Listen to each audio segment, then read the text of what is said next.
February 20th, 1974, 2:47 p.m. Deep in the jungle canopy of Lubang Island, Philippines, 117 kilometers southwest of Manila, Lieutenant Hiroo Onoda crouched behind a massive buttress root of a strangler fig, his Type 99 Arisaka rifle balanced across his knees. The metal was warm from the afternoon humidity, 91 degrees, with moisture so thick it painted everything in a sheen of dampness. He could hear the distinctive rustle of wild boar moving through the undergrowth 40 meters downslope, their grunting breaths mixing with the constant screech of cicadas and the distant crash of waves against volcanic rock cliffs. His uniform, once olive-drab Imperial Japanese Army issue, had been patched so many times with stolen fabric and tree bark fiber that only the collar insignia remained original. The lieutenant's hands, scarred from decades of building shelters and sharpening bamboo stakes, moved with practiced efficiency as he cleaned condensation from his rifle's bolt mechanism. At 51 years old, he'd spent 10,416 days, nearly 29 years, fulfilling his final orders: conduct guerrilla operations on Lubang Island, destroy enemy capabilities, never surrender.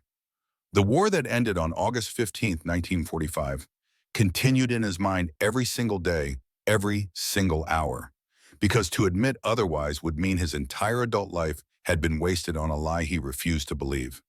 He didn't know that 150 meters away, a 24-year-old Japanese adventurer named Norio Suzuki was deliberately making noise, hoping to draw out the man the world thought might be a ghost, hoping to prove that somewhere in these 125 square kilometers of volcanic jungle, a forgotten soldier still fought an ended war. If you're captivated by this story of human endurance and unshakable conviction, subscribe to never miss another untold chapter of history. The Pacific War officially concluded at 9:02 a.m. on September 2, 1945, aboard the USS Missouri in Tokyo Bay. Emperor Hirohito's surrender broadcast had crackled across Japanese-occupied territories 5 days earlier, ordering all Imperial forces to cease hostilities. On Lubang Island, a mountainous, jungle-covered landmass in Occidental Mindoro Province, approximately 200 Japanese soldiers had been stationed to defend the strategically positioned airstrip and harbor against Allied invasion. When American and Philippine Commonwealth forces landed on February 28, 1945, most Japanese defenders were killed in fierce fighting. The survivors, including Second Lieutenant Onoda, Corporal Shoichi Shimada, Private First Class Kinshichi Kozuka, and Private Yuichi Akatsu, retreated into the island's dense interior where volcanic peaks rose over 760 meters and jungle coverage exceeded 80% of the terrain. The four men established hidden camps, rationed their remaining ammunition, approximately 500 rounds between them, and continued their assigned mission. They survived on stolen rice from village stores, wild bananas, coconuts harvested from trees near the coast, and occasionally slaughtered cattle belonging to Filipino farmers. The island's isolation, combined with Japan's wartime military indoctrination emphasizing death before surrender, created psychological conditions where disbelief in defeat became more rational than acceptance. The Imperial Japanese Army's military culture provided the ideological foundation that enabled Onoda and his companions to reject overwhelming evidence of surrender. During training at the Futamata branch of the Army's Nakano School, an elite intelligence academy, Onoda had been instructed in guerrilla warfare tactics specifically designed for prolonged resistance behind enemy lines. His orders, issued on December 26, 1944, by Lieutenant General Shizuo Yokoyama, explicitly stated he was forbidden under any circumstances to surrender or commit suicide. This absolute prohibition created a psychological prison. Obeying orders required rejecting all surrender evidence as enemy deception, because accepting Japan's defeat would necessitate violating the fundamental command never to surrender. The Japanese military's emphasis on Bushido, the warrior code valuing honor above life, reinforced this mindset. Soldiers were taught that capture represented ultimate shame, that propaganda was an expected Allied weapon, and that endurance through suffering demonstrated loyalty to the emperor. For Onoda, trained in counterintelligence, every leaflet, every broadcast, every letter from family became evidence of enemy psychological warfare rather than proof of peace. The more elaborate the deception, the more personal the messages, The more official the surrender orders, the more confirmation he found that Americans were desperately trying to trick him into abandoning his post. In October 1945, just 2 months after Japan's surrender, leaflets fluttered down from American aircraft over Lubang's jungle canopy. The papers announced the war's end, instructed Japanese holdouts to surrender, and promised fair treatment as prisoners of war. Onoda's group collected several leaflets, examined them meticulously for authentication markers, and concluded they were forgery. The reasoning seemed logical to men conditioned by years of counterintelligence training. If the Americans had truly won, why would they waste resources dropping leaflets instead of sending ground forces to flush out remaining defenders? The fact that no large-scale search operations materialized, that the Allies considered 4 isolated soldiers on a remote island negligible compared to the massive demobilization and occupation of Japan itself, never occurred to the holdouts. Their military framework couldn't comprehend strategic irrelevance. In their understanding, every Japanese soldier mattered, every position required elimination, and the absence of aggressive pursuit proved the war continued. Near year's end, 1945, more sophisticated leaflets arrived, these bearing General Tomoyuki Yamashita's signature and the official seal of the Japanese 14th Area Army. The surrender order was authentic, issued by Yamashita before his own capture and subsequent trial for war crimes. Onoda studied the document for hours, analyzing paper quality, ink consistency, signature characteristics. He concluded the order was forged because the wording contained phrases he deemed inconsistent with proper military terminology. Subjective assessments filtered through confirmation bias so powerful it transformed genuine orders into counterfeit evidence.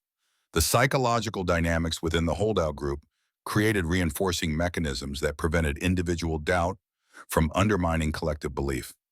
Private Akatsu, the youngest and least ideologically committed, began questioning their mission in 1949. He expressed desire to surrender, to return to his family, to accept that perhaps the leaflets were genuine.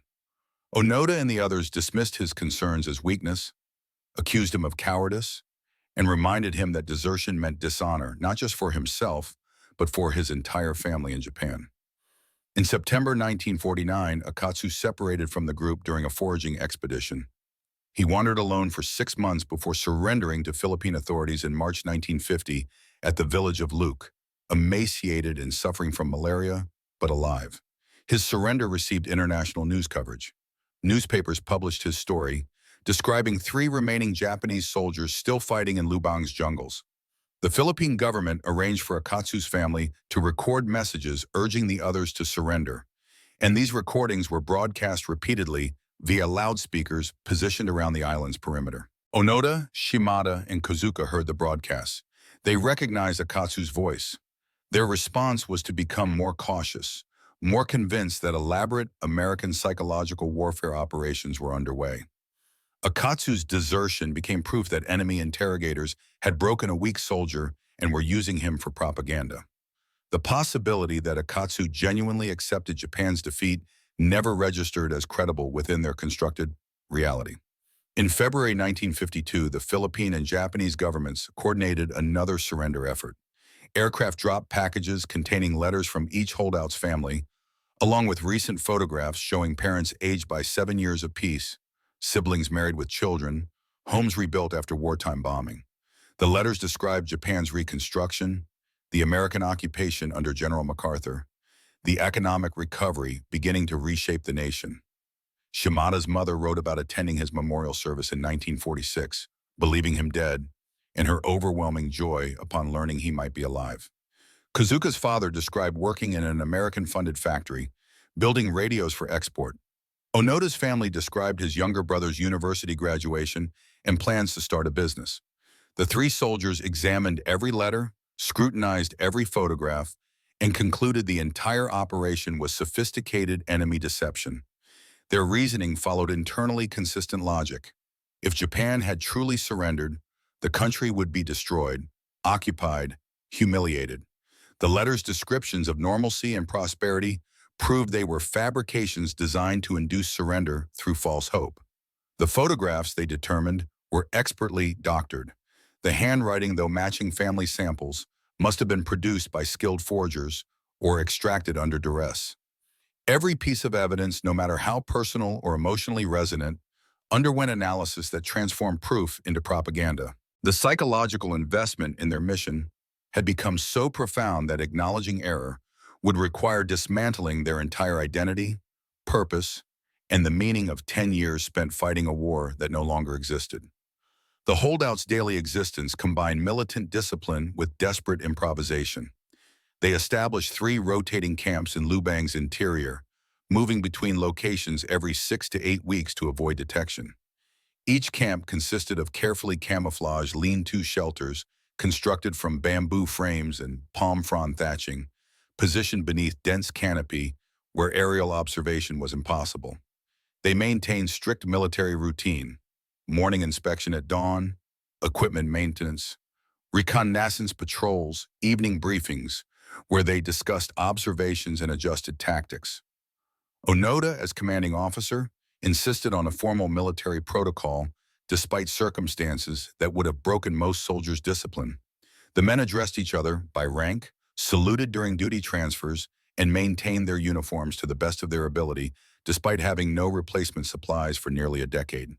Their survival depended on intimate knowledge of Lubang's terrain and resources. They learned which wild fruits were edible, the santol, duhat, and native guava, and which would cause illness. They identified freshwater springs flowing from volcanic rock formations, memorized tide patterns affecting coastal foraging, and observed which coconut groves were least frequented by villagers. Meat came from wild boar trapped using snares made from twisted vine rope, monitor lizards caught near riverbanks, and occasionally cattle stolen from Filipino farmers during nighttime raids. Rice, the staple they couldn't reliably find in the wild, required theft from village warehouses or ambush of supply trucks traveling the island's few roads. The holdouts' interactions with Lubang's civilian population created a tragic parallel narrative of fear and violence. Filipino residents trying to rebuild their lives after World War II's devastation found themselves under sporadic attack from soldiers fighting a war that had ended years earlier. The guerrilla doctrine Onoda had learned at Nakano School taught that civilians in enemy-held territory were legitimate military targets if they supported occupying forces. Since the Philippines was a U.S. ally and the holdouts considered themselves surrounded by enemy-controlled population, they viewed Lubang's residents as collaborators. Raids on rice warehouses resulted in shootouts with police. Ambushes of supply trucks killed drivers and passengers. Civilians encountered in jungle areas were sometimes shot on suspicion of being scouts for search parties. Philippine news media would later report that Onoda's group killed up to 30 civilians during their decades in hiding, though Onoda himself never acknowledged these deaths in his 1974 autobiography, framing all confrontations as legitimate military actions against armed combatants. The psychological compartmentalization required to maintain guerrilla operations while surviving in close proximity to peaceful villages exemplified the cognitive dissonance that characterized the holdouts' existence. They could hear children playing in schools, observe farmers tending fields, watch boats fishing in the same waters they used for foraging, all evidence of peaceful normalcy, and still interpret everything through the lens of ongoing war. On May 7, 1954, at approximately 3:15 p.m., the holdout group's composition changed catastrophically. Philippine Army units conducting mountain warfare training exercises on Lubang accidentally encountered Shimada and Onoda near a freshwater stream on the island's eastern slope. The Filipino soldiers, startled by the sudden appearance of armed men in tattered Japanese uniforms, opened fire. Shimada, positioned slightly ahead of Onoda, took a rifle round through his abdomen and collapsed immediately. Onoda returned fire, hitting one Filipino soldier in the shoulder, then dragged Shimada into dense undergrowth as both sides broke contact. The bullet had perforated Shimada's intestines and created massive internal bleeding. In a field hospital with surgical capabilities, he might have survived. In a jungle camp with no medical supplies beyond stolen iodine and bandages fashioned from cloth, his death was inevitable. Onoda cleaned the wound, applied pressure to slow bleeding, and stayed with Shimada through 4 days of agony. Shimada died on May 11th, likely from peritonitis and septic shock. Onoda and Kazuka buried him in a shallow grave marked with stacked stones and a bamboo cross, then burned his uniform and personal effects according to military protocol to prevent enemy intelligence from identifying the body. Shimada's death intensified the survivors' determination. Rather than prompting reconsideration of their mission, it became evidence of the war's reality. Soldiers don't die in accidents or from illness during peacetime. They die in combat, which meant combat continued, which meant their fight remained justified. The 1960s brought new complications as Lubang's infrastructure modernized and the island's population grew. Roads improved, allowing easier transportation between villages. Radio towers brought clearer broadcast signals, meaning the holdouts occasionally overheard news broadcasts discussing the Vietnam War, the Cuban Missile Crisis, Japan's economic boom, information that should have shattered their worldview, but instead was filtered through their expectation of propaganda. Onoda and Kozuka observed American tourists visiting the island, saw civilian aircraft regularly overflying, watched modern vehicles on roads. These developments required continuous mental gymnastics to maintain their narrative of ongoing conflict. They concluded that the occupation forces were establishing deeper control over the Philippines, that the American presence had shifted from military to economic exploitation, and that their guerrilla operations, burning rice harvests to signal Japanese forces of their continued resistance, destroying infrastructure to impede enemy logistics, remained militarily relevant. The cognitive dissonance never resolved because resolution would require admitting that two men in their 40s and 50s were burning farmers' harvests not as military sabotage, but as meaningless violence against innocents trying to feed their families. On October 19, 1972, Onoda's world contracted to absolute solitude. He and Kozuka had maintained their routine of burning rice piles harvested by villagers, their signal to hypothetical Japanese forces that Lubang remained under partial Imperial control. The raids typically occurred at night when darkness provided cover. This particular evening, they approached a rice field near the village of Luz around 9:30 p.m., carrying their rifles and the small kerosene lamps they used to ignite straw. Philippine police, alerted by repeated raids, had established an ambush position along the likely approach route. When Onoda and Kozuka emerged from the tree line, police spotlights illuminated them, and officers shouted commands to surrender. Kozuka raised his rifle instead of surrendering. 27 years of conditioning made surrender psychologically impossible, even in the face of certain death. Police opened fire immediately. Kozuka was hit multiple times, rounds striking his chest and head, killing him within seconds. Onoda, positioned 3 meters behind, dropped prone and returned fire, hitting one officer in the leg, then crawled backward into jungle undergrowth and escaped in the confusion. He heard searchers calling in Tagalog, heard vehicles arriving, heard the distinctive sound of a helicopter overhead. He retreated to his deepest camp, the one he and Kozuka had prepared years earlier as a last refuge, and confronted for the first time in 27 years the prospect of completing his mission alone. At 50 years old, Lieutenant Hiroo Onoda became the sole remaining defender of an outpost that existed only in his mind, fighting a war that had ended before many of Lubang's current residents were born. Onoda's solitary period from October 1972 to February 1974 represented the apex of psychological isolation. Military training, discipline, and camaraderie had sustained him through nearly 3 decades. Now he had none of the latter. He maintained his routines with obsessive precision because routine was the only structure preventing complete psychological collapse. Morning inspection of equipment, midday reconnaissance patrol, evening maintenance of his rifle, night watches staring at stars through jungle canopy. He continued burning rice harvests as signals to whom he could no longer fully articulate. But stopping would mean admitting his mission lacked purpose. He spoke aloud to Kozuka's memory, reported observations as if his companion still lived, maintained the fiction of command structure by issuing verbal orders to himself. The line between dedication and madness blurred until distinction became meaningless. His appearance transformed into something that would shock anyone remembering the crisp Imperial Army lieutenant who'd arrived on Lubang in December 1944. His hair, uncut for years, hung past his shoulders, streaked gray and white. His uniform had disintegrated into a patchwork of stolen cloth, tree bark fiber woven into fabric, and animal hides. His boots had failed a decade earlier, replaced by sandals carved from wood and tied with braided vine.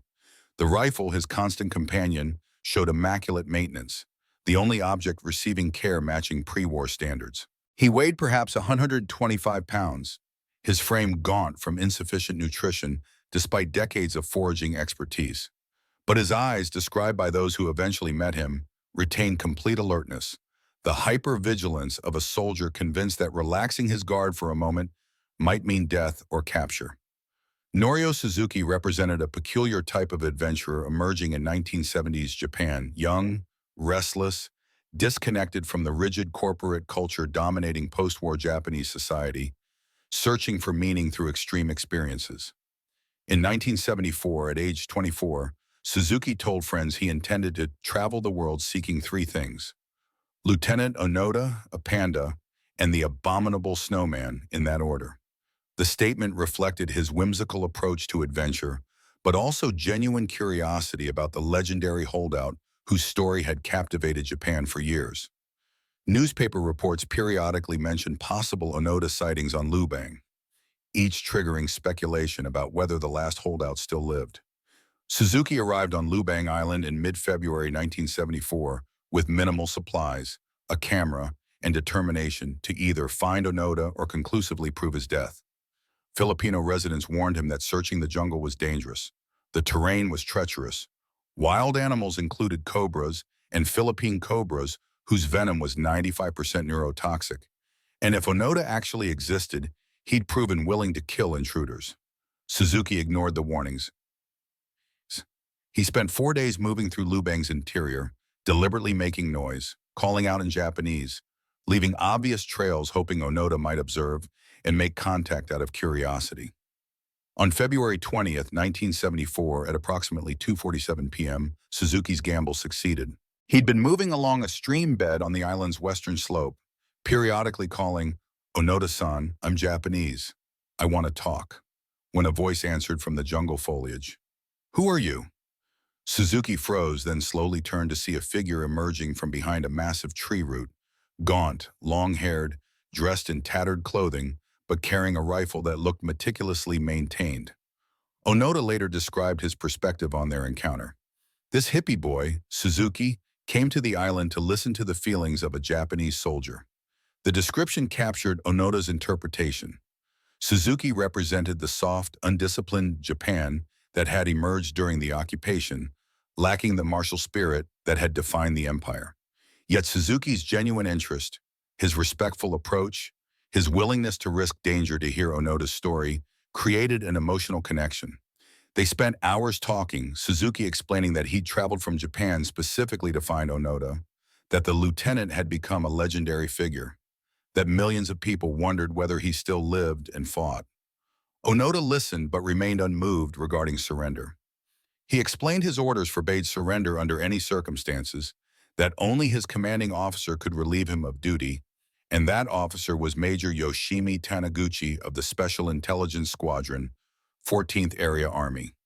Suzuki photographed Onoda, images showing the lieutenant holding his rifle, standing in the jungle wearing his pieced-together uniform, looking simultaneously like a warrior and a ghost. The photographs would provide the proof needed to launch the final chapter of Onoda's war. Suzuki returned to Japan on February 25, 1974, and immediately contacted authorities with his photographs and story.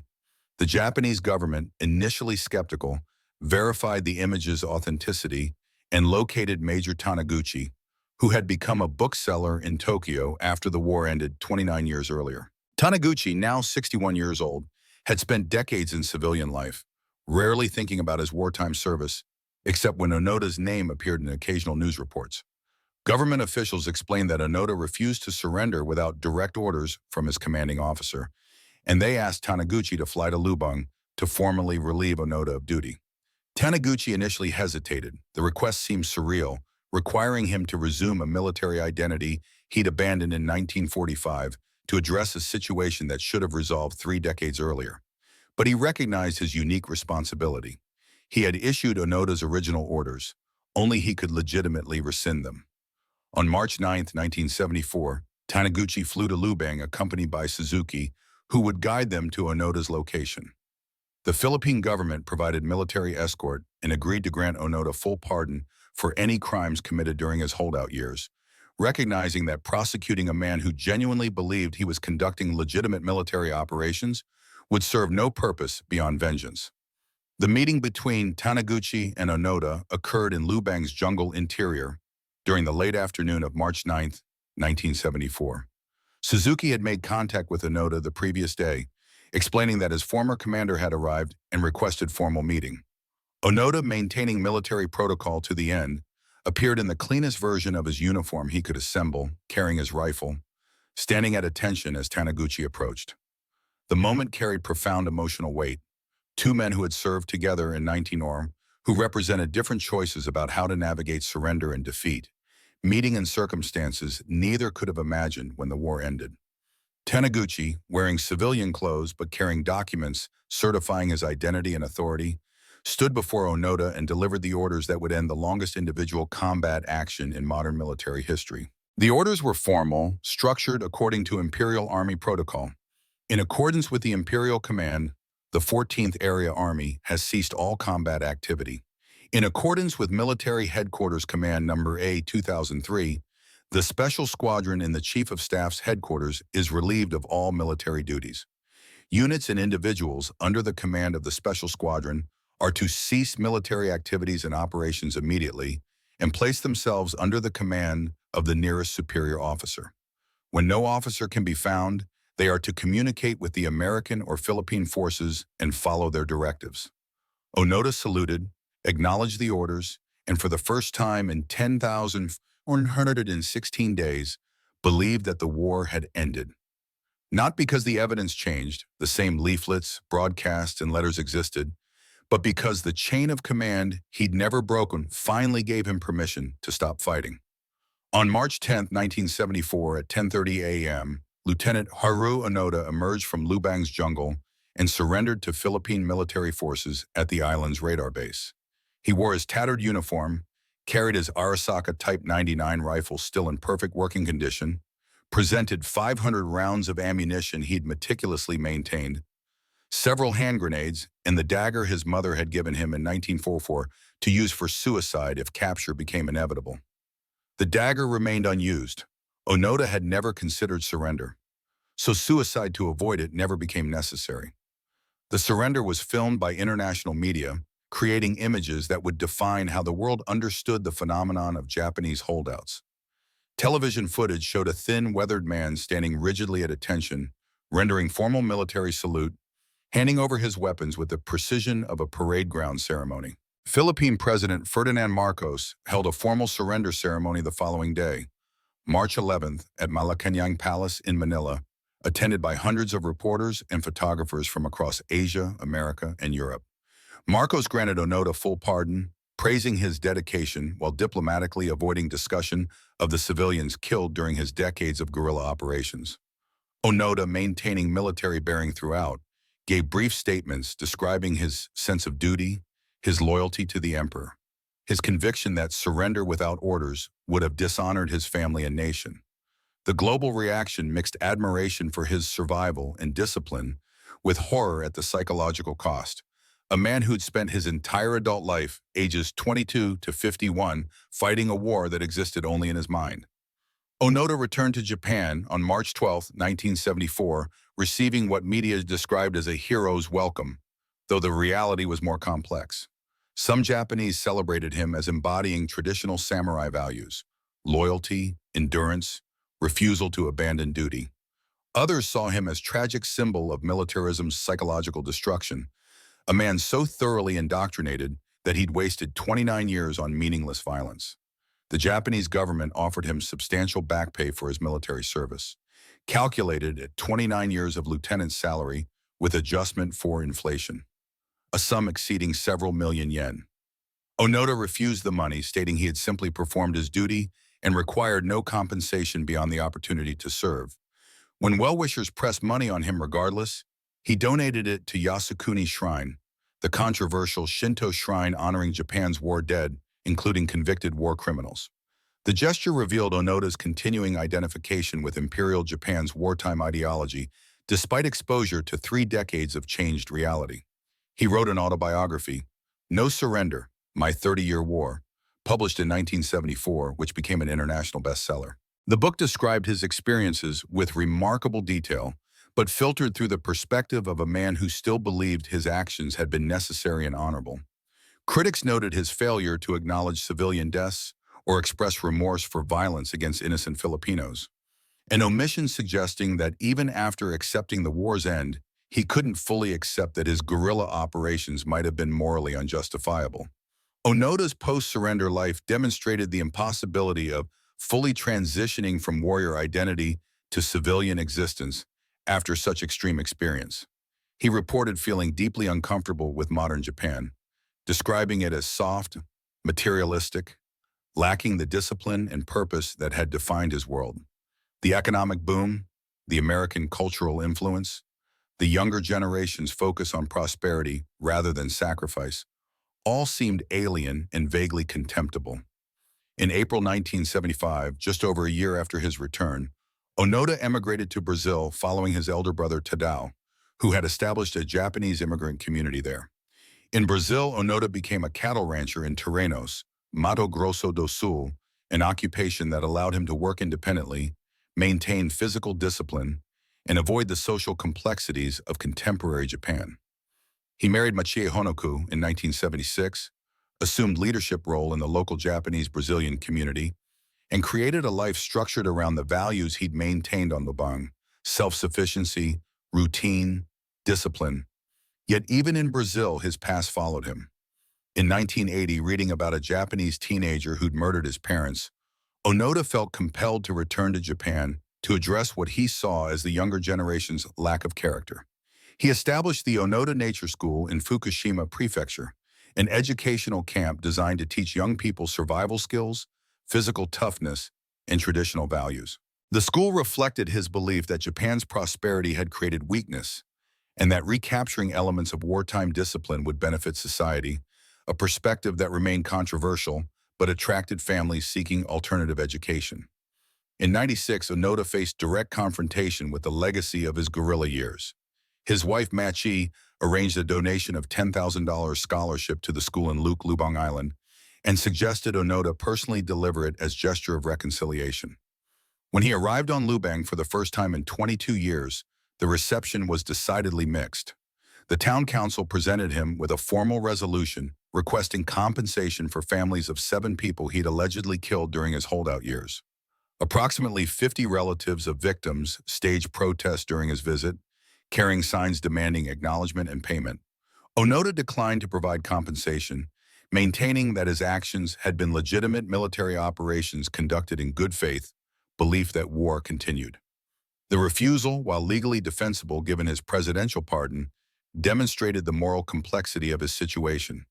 A man whose subjective experience of duty and honor couldn't erase the objective reality of deaths inflicted on innocent civilians. Filipino residents interviewed by journalists described decades of fear, children warned never to enter certain jungle areas, farmers who'd lost family members to ambushes, and the psychological impact of knowing that somewhere in the mountains, a soldier fought a war that had ended before they were born. The clash between Onoda's self-perception as dedicated warrior and the victim's experience of his actions as terrorism revealed the irreducible gap between intention and consequence, between subjective honor and objective harm. The phenomenon of Japanese holdouts extended beyond Onoda, representing a broader psychological and cultural pattern rooted in imperial military indoctrination. Sergeant Shoichi Yokoi, discovered on Guam in January 1972, 2 years before Onoda's surrender, had hidden for 27 years in an underground cave, surviving on nuts, rats, and mangoes. Yokoi's first words upon capture were reportedly, "It is with much embarrassment that I return alive," a statement reflecting the shame associated with survival after Japan's defeat. Unlike Onoda, who'd maintained military operations, Yokoi had simply hidden, avoiding all human contact because he believed Americans would execute captured Japanese soldiers.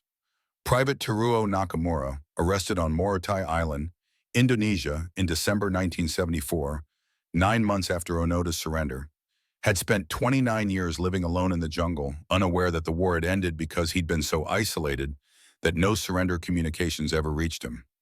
Nakamura, an Amis Aboriginal from Taiwan conscripted into Japanese forces, spoke neither Japanese nor Mandarin fluently, highlighting how language barriers could compound isolation. These cases revealed common patterns. Young men indoctrinated with Bushido values emphasizing death over surrender, stationed on remote islands where isolation prevented verification of surrender reports, and psychologically primed to interpret all contrary evidence as enemy deception. The holdouts weren't aberrations but logical outcomes of military culture that prioritized loyalty and obedience to the point of psychological imprisonment. The strategic implications of holdout operations from military perspective were essentially nil, a reality that paradoxically enabled their extended duration. If Onoda, Yokoi, Nakamura, and others had occupied strategically significant positions or posed meaningful threat to Allied operations, massive resources would have been devoted to their elimination or capture. Instead, they held remote outposts whose military value had been negligible even during the war and became completely irrelevant afterward. The costs of mounting extensive search operations, deploying troops, using helicopters, risking casualties, far exceeded any benefit of neutralizing scattered individuals armed with rifles and minimal ammunition. This calculation, rational from a military standpoint, meant the holdouts were largely ignored, allowing them to interpret absence of aggressive pursuit as evidence that the war continued rather than evidence of their strategic irrelevance. American and Filipino authorities periodically dropped leaflets, broadcast messages, and conducted limited searches. But these efforts were humanitarian gestures rather than military operations. The tragedy was that the holdouts' military framework couldn't comprehend strategic insignificance. In their worldview, every position mattered equally. Every soldier's duty was sacred, and the absence of massive search operations proved not that they were unimportant, but that the enemy lacked capacity to dislodge them, a misinterpretation that sustained resistance for decades. The families of Japanese holdouts endured their own forms of torture during the decades of uncertainty. Onoda's family had been notified in 1959 that he was officially presumed dead, allowing them to hold memorial services and attempt to move forward with grief. His mother, who never fully accepted his death, kept his room unchanged for 29 years, maintaining a shrine with his photograph, burning incense daily, praying for his return. When news arrived in 1974 that he was alive, her reaction mixed overwhelming joy with grief for 3 decades lost to unnecessary separation. Kozuka's father, who lived to see his son's death in 1972 but not his surrender, spent years advocating for Japanese government to send search missions to Lubang, arguing that abandoning soldiers who might still be alive betrayed the nation's obligation to its military personnel. Shimada's family received confirmation of his death only after Onoda's surrender, when the lieutenant provided details about the 1954 shooting and burial location, ending 20 years of uncertainty, but beginning a different grief for time lost and a death that might have been prevented if more aggressive search operations had been conducted in the 1940s and 1950s. The family's experiences highlighted how war's psychological casualties extend across generations, affecting not only combatants but everyone connected to them, creating ripples of suffering that persist long after peace treaties are signed. Modern psychological analysis of holdouts like Onoda identifies several factors that enabled prolonged resistance against overwhelming contrary evidence. Confirmation bias, the tendency to interpret new information as supporting existing beliefs, was amplified by military training that explicitly warned soldiers to expect enemy psychological warfare using false surrender reports. This created self-reinforcing loop. Leaflets claiming the war ended were predicted by training, so their existence confirmed training's validity, which reinforced belief that the war continued. Cognitive dissonance reduction, the psychological need to maintain consistency between beliefs and actions, made acceptance of Japan's surrender increasingly difficult over time. Admitting defeat in 1946 would have required acknowledging 1 year wasted. Admitting it in 1960 required acknowledging 15 years wasted. By 1974, accepting the truth meant confronting that 29 years of suffering, violence, and isolation had been unnecessary. A realization so psychologically devastating that maintaining delusion became more tolerable than accepting reality. Social reinforcement within the holdout groups strengthened resistance to contrary evidence. When one member expressed doubt, others would reaffirm their shared narrative, creating group dynamic where questioning meant not just challenging beliefs, but threatening the social bonds that made survival psychologically tolerable. The combination of these factors produced psychological fortresses virtually impervious to external evidence, requiring the specific intervention of formally relieving Onoda of duty through proper chain of command to penetrate defenses that no amount of leaflets or broadcasts could breach. The international attention generated by Onoda's surrender sparked renewed searches for other possible holdouts throughout the Pacific. Between 1974 and 1989, the Japanese government funded expeditions to dozens of islands where wartime garrisons had been stationed, following reports from locals who claimed to have seen isolated individuals living in jungles. Most searches found nothing.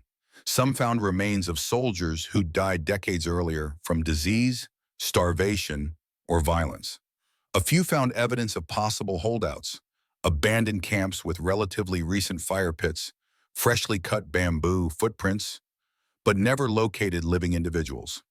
The searches gradually ceased as decades made survival increasingly implausible. By 2005, when the last official search was conducted, following reports of two elderly men emerging briefly from jungle in the Philippines before disappearing, any surviving holdouts would have been in their 80s, making continued jungle survival physiologically impossible for all but the most exceptional individuals. The consensus among historians and military analysts is that Nakamura, surrendering in December 1974 at age 54, was genuinely the last holdout. All subsequent reports were likely misidentifications, hoaxes designed to attract Japanese tourist attention, or genuine sightings of isolated individuals who were not former soldiers but locals or fugitives. Onoda's death on January 16, 2014, from heart failure and pneumonia at St. Luke's International Hospital in Tokyo, closed the final chapter of one of World War II's strangest epilogues. He was 91 years old, having spent 29 years fighting a war that had ended, 22 years in Brazil, and 30 years in post-surrender Japan, where he remained both celebrated and controversial. Chief Cabinet Secretary Yoshihide Suga's statement, "I vividly remember that I was reassured of the end of the war when Mr. Onoda returned to Japan," captured the symbolic significance of his surrender. For many Japanese, particularly those born after 1945, Onoda's emergence and acceptance that the war had ended provided psychological closure that the 1945 surrender documents never fully achieved. As long as Japanese soldiers fought somewhere, believing the war continued, the war in some metaphysical sense remained unfinished. Onoda's surrender, his acknowledgement that Imperial Japan had been defeated and that 3 decades of resistance had been based on misunderstanding rather than reality, allowed a generation to finally accept that the war was truly over. The tragedy was that this closure required one man's lifetime to achieve, that the same indoctrination that made Japan's military formidable during wartime created psychological prisons that survived decades beyond the conflict's formal end. The ethical questions raised by Onoda's story resist simple answers. Should he be celebrated for loyalty and endurance, or condemned for violence against civilians? Was he a victim of indoctrination, or a perpetrator who continued killing long after any reasonable person would have recognized peace? The answer likely encompasses both perspectives simultaneously. Onoda exemplified virtues, discipline, perseverance, refusal to abandon duty, that societies typically honor, yet he applied those virtues to actions that caused real harm to innocent people. He maintained incredible physical and psychological resilience under conditions that would have broken most people, yet that resilience sustained a delusion that resulted in approximately 30 deaths. He believed absolutely in the righteousness of his cause, yet that belief couldn't alter the objective reality that he was wrong, and his certainty produced unjust suffering. The uncomfortable truth is that admirable personal qualities can serve terrible purposes. That subjective conviction provides no guarantee of objective correctness, and that the line between heroism and tragedy sometimes depends not on character or commitment, but on whether the cause served was just. Onoda was simultaneously heroic and tragic, admirable and pitiable, a testament to human endurance and a warning about indoctrination's power. The legacy of Japanese holdouts extends into contemporary discussions about military culture, indoctrination, and the long-term psychological impacts of war. Modern armed forces, learning from cases like Onoda's, have revised training to emphasize independent thinking alongside discipline, to create clear chains of command for verifying surrender orders, and to recognize that absolute obedience can become pathological when circumstances change, but orders don't. The holdout phenomenon demonstrated that creating soldiers willing to fight to the death can succeed too well, producing warriors incapable of stopping even when stopping serves their nation's interests.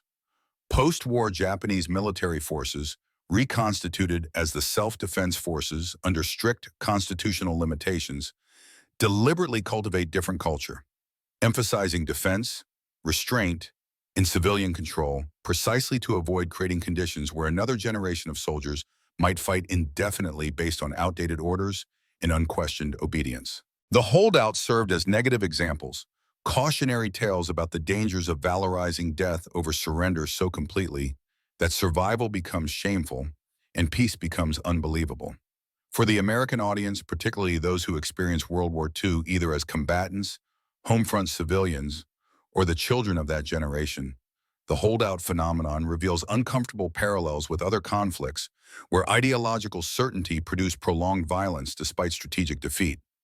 The willingness of Japanese soldiers to fight decades beyond any rational hope of victory mirrors aspects of insurgencies America has confronted in Vietnam, Iraq, and Afghanistan. Conflicts where conventional military victory didn't produce peace because adversaries' psychological and ideological commitments exceeded their strategic calculations. Onoda's refusal to believe overwhelming evidence of Japan's surrender, his filtering of all contrary information through the lens of confirmation bias, his interpretation of every peace overture as deception. These patterns aren't unique to Japanese militarism, but represent universal human tendencies that ideology and indoctrination can amplify. The story reminds us that winning hearts and minds isn't soft propaganda, but strategic necessity, that psychological surrender can lag physical defeat by decades, and that the most dangerous warriors aren't necessarily those with the best weapons, but those so completely convinced of their cause's righteousness that no evidence can penetrate their certainty. The geographic isolation of islands like Lubang, Guam, and Morotai, where most holdouts were discovered, created conditions where wartime reality could be preserved in amber, unchanged by the post-war world's transformations. On these remote locations, Japanese soldiers encountered limited contrary evidence to their belief that war continued. They saw few Americans, observed minimal modern technology, interacted rarely with populations that might have convinced them otherwise. The jungles provided concealment so complete that they could maintain separation from civilization for decades.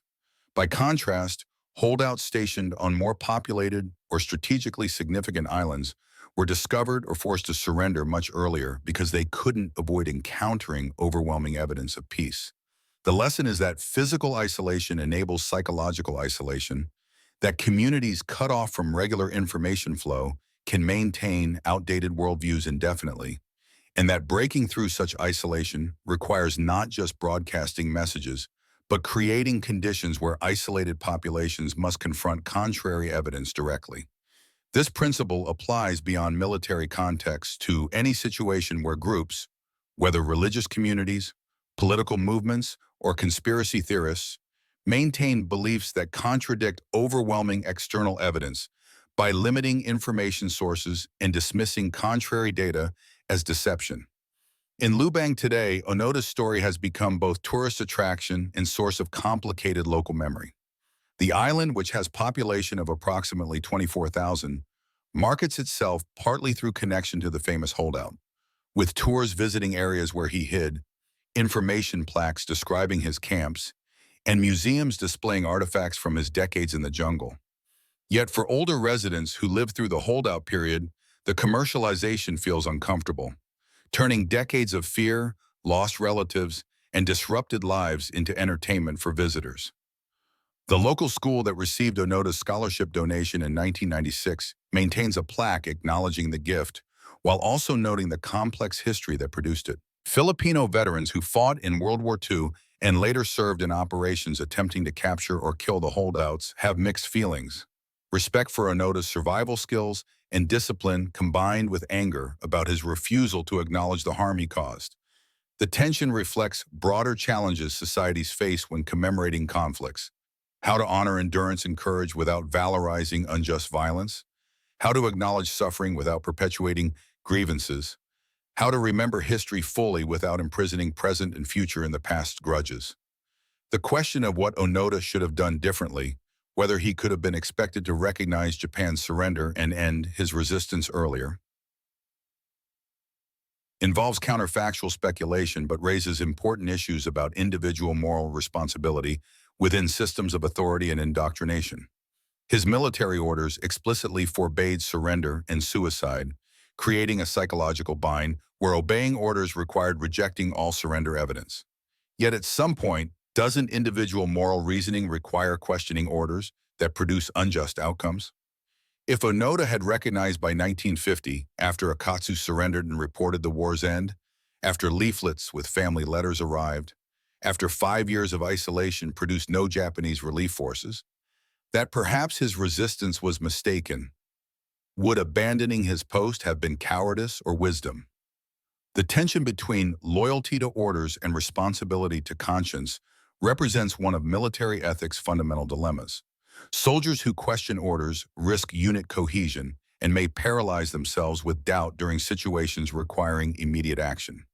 Yet soldiers who never question orders can become instruments of atrocity, following commands that violate human dignity and moral law. Onoda's case suggests that military training emphasizing absolute obedience without corresponding emphasis on moral reasoning creates vulnerability to extended harm when orders become outdated or were unjust from the start, a lesson relevant to armed forces everywhere. The physical transformation required to survive 29 years in jungle environment demonstrated extraordinary adaptation, but came at permanent cost. Onoda's teeth had deteriorated severely by 1974, requiring extensive dental work after surrender. His skin showed scarring from countless cuts, insect bites, and infections that healed without medical treatment. His joints had developed arthritis from decades of sleeping on the ground and dampness. His digestive system had adapted to diet consisting primarily of wild foods, making transition to normal meals difficult. Medical examination after surrender revealed he'd contracted and survived multiple tropical diseases including malaria, dengue fever, and various parasitic infections, any of which could have been fatal without treatment, but which his immune system somehow defeated through combination of luck and extraordinary constitution. Doctors estimated his caloric intake averaged 1,200 to 1,500 calories daily, barely sufficient for survival, and well below the 2,500 to 3,000 calories normally required for an adult male performing physical labor. The survival demonstrated human body's remarkable capacity to adapt to deprivation, but the adaptation wasn't without cost. Onoda's life expectancy was likely reduced, his quality of life diminished, his physical suffering unnecessary given that the mission he endured this hardship for was based on misunderstanding. The technological changes that occurred between 1945 and 1974 created surreal disconnections when Onoda returned to civilization. He'd left a world of propeller aircraft, manual typewriters, and radio as cutting-edge communication technology. He returned to a world of jet airplanes, computers beginning to appear in offices, and television broadcasting in color. Japan had transformed from devastated, defeated nation to the world's second-largest economy. The cities he remembered as rubble had been rebuilt with modern architecture. The American occupation he'd fought against had ended in 1952, with Japan regaining sovereignty and becoming a key U.S. ally. The emperor, whose divinity had been a religious certainty when Onoda entered military service, had publicly renounced divine status in 1946 and become constitutional monarch. Every assumption about society, technology, politics, and culture that Onoda had held in 1945 had become outdated, yet he'd remained frozen in that moment for 3 decades. The psychological shock of such sudden re-entry into transformed world cannot be overstated. Imagine leaving in 1994 and returning today, then multiply that disorientation several times over. That Onoda functioned at all after such displacement testified to his mental resilience. But his reported discomfort with modern Japan and eventual emigration to Brazil suggested that fully adapting proved impossible. The phenomenon of Japanese holdouts also reflected the emperor's unique position in Japanese military culture and the psychological impact of his surrender broadcast. On August 15, 1945, Emperor Hirohito's radio address, the first time most Japanese citizens had heard his voice, announced Japan's acceptance of Allied surrender terms. The broadcast used formal, archaic language that many ordinary Japanese found difficult to fully comprehend, but the message was clear. The war had ended, Japan had been defeated, and subjects were ordered to endure the unendurable and bear the unbearable. For the civilian population along the Red Ball routes, the endless American convoys were proving something Germany never admitted. A non-Aryan society, one built on diversity and democracy, could outproduce and outfight the Third Reich through organization, abundance, and shared purpose. The German fantasy of racial superiority died on those French roads, crushed beneath the wheels of trucks driven by the very people Hitler had called subhuman.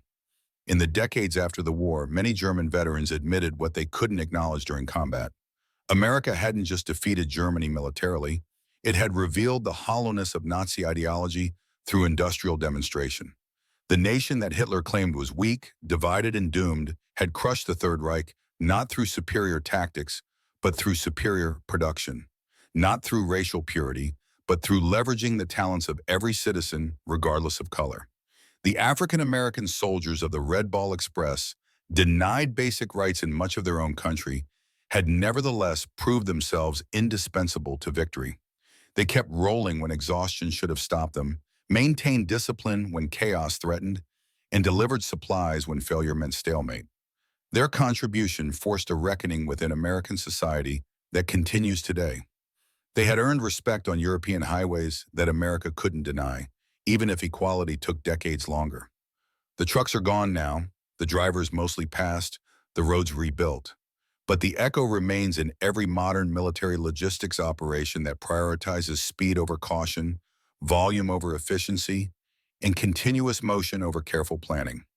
The Red Ball Express revolutionized warfare by proving that in industrial conflict, the side that can deliver the most supplies the fastest wins, regardless of tactical brilliance or operational artistry. That